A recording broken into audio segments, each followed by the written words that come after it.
Hey guys, welcome back to Coast by Pris. My name is Priscilla, and today I'll be sharing with you guys how to recover from 4C hair damage. Throughout this video, I'll be sharing my own experiences, and also the tips will be listed along the way as well, how to recover from it. Let's go. Bad time, but I don't mind. Just wanna rock it, rock it. What can I say? Alright, so back in 2020, I started doing my hair myself, and during that time, I was doing a lot of flat twists, pulling my hair back, really just over manipulative hairstyles. And I really just didn't know anything about my hair at all, period. I didn't know anything. I was a straight up beginner, a rookie. And at that time, I'll go on YouTube, I'll find some things, some things I may have liked. But it was very hard for me to, not very hard, but it took me quite a bit of time for me to really learn how to do my hair and take care of it well. And like I mentioned before, I was doing over manipulative hairstyles, and I was doing a lot of, I didn't know how to wash my hair. So if, in the process of washing your hair, you have to comb your hair. I didn't necessarily know how to do that either. So those are things that can contribute to loss of hair and hair breakage and damage, which I had lost my edges, and I also had severe hair damage as well. And another thing that can also add to that as well is using too much heat, not cutting your ends regularly. That can cause your hair to break off, and dryness and all of that. Now, what I did to get back from that, it did take years. I'm gonna let you know right now, this process is not an easy process, and it's not a quick process either. Do not expect, just because you may do one thing or change one thing and the way you style or do this and that, your hair is going to bounce back immediately. Now, yes, it may bounce back quickly or throughout some time, but it's not gonna say, say you do a deep conditioner and your hair is broken off mad bad. Your hair is broken off mad bad. It's not gonna grow back overnight. I'm telling you this right now. It's not going to grow back overnight. It takes time, and you have to learn and work through it as well. So it's all just it's a trial and error process. You gotta learn. It's a trial and error process. It's all right. One of the things I started doing was stop doing flat twists. The problem with me doing flat twists is because I only did it on one side of my head, and it caused my hair to be uneven.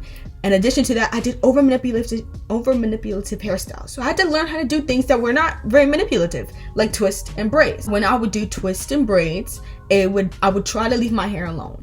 Just let it sit. Give my hair a breather. And that's important. When you're doing a lot of styles with fake hair and, braids and box braids and this and that, it's important for you to leave your hair alone. Let it breathe. Just let it breathe. And that gives your hair to catch up, let it get a chance for it to breathe and let it to grow. So when you are dealing with these type of things, try to identify what's making your hair break off the most and find ways to deal with that. Now, in addition to what I had mentioned before, how to do my hair, I didn't know how to wash my hair.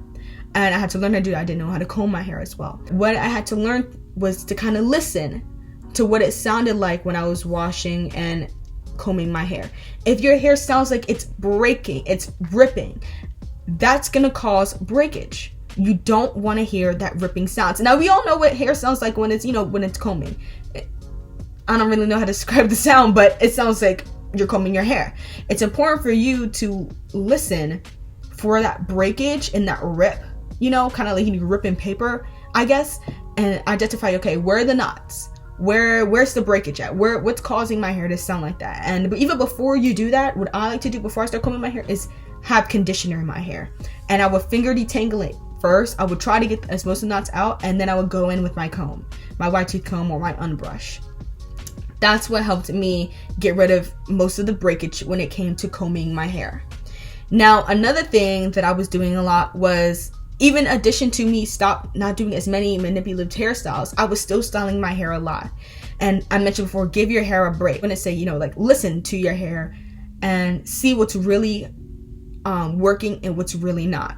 Another thing that can cause severe damage is the type of products that you're using. If you're using products that are, for me, I don't like using products that are water-based. I'm the non-water-based. Those non-water-based products can cause dryness in your hair, but can cause it to break off.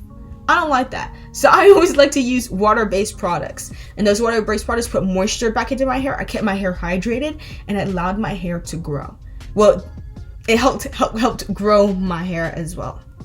And over the time I started in 2020, now let's say it's 2023, all the stuff I've been doing and trying to work to grow my hair back, it was working. It was relatively working. Now there were some things that I still needed to learn myself and get better at, like co-washes and better with twist and braids. But that you perfecting how to do a twist or a braid, that's just gonna take time. That was 3 years that had passed of me just practicing and practicing and practicing and allowing my hair to grow, or trying to get my hair to grow. Another thing I did that I loved doing the absolute most was using rice water. I treated rice waters as if it was like deep conditioners. So when I would wash or when I would wash my hair, I would get my hair kind of damp in rice water, put a shower cap over my head, and I would sit for 30-40 minutes and then wash it out and start, washing my hair. That allowed my hair to grow out so much. I cannot explain how much I love rice water. I absolutely love rice water so much. It literally grew my hair out a lot. It grew my hair a lot. Like, I'm not lying. And when I used it as when I used it mixed in with oils, or I would use it just to spray it in my hair, it kept my hair hydrated. It kept my hair moisturized, and that's helped me to bounce back from the damage I had before. Now, another thing you can do is protective hairstyles. Now, these protective hairstyles allow your hair to, just give your hair a break. You ain't touching it like that, and allows your hair to grow. Now, the only thing with these protective hairstyles is that when you're using fake hair, it can dry out your hair, especially if you're using it a lot. It can dry out your hair a lot, and that's something you want to avoid. So it's okay to go, back to back, I guess, with these type of braids, but it's important for you to also allow, when you're going back to back, give your hair the moisture it needs before you go back in, so that your hair is not too dry or too brittle when you put the braids back in, so that it does not breaking off in the process as well. Those things I mentioned helps me, and I hope they can help you guys as well. It takes time, it takes practice, it's a trial and error thing. When these things happen to your hair, don't give up on your hair, guys. It's gonna happen sometimes, and it's important for you to continue to grow and mature with your hair as well. Anyway, guys, I hope you guys enjoyed that video. If you guys are interested in any of the products that I have used to help grow my hair out, please check out my Amazon storefront, and don't forget to like, comment, and subscribe, and I'll see you guys in my next video. Bye.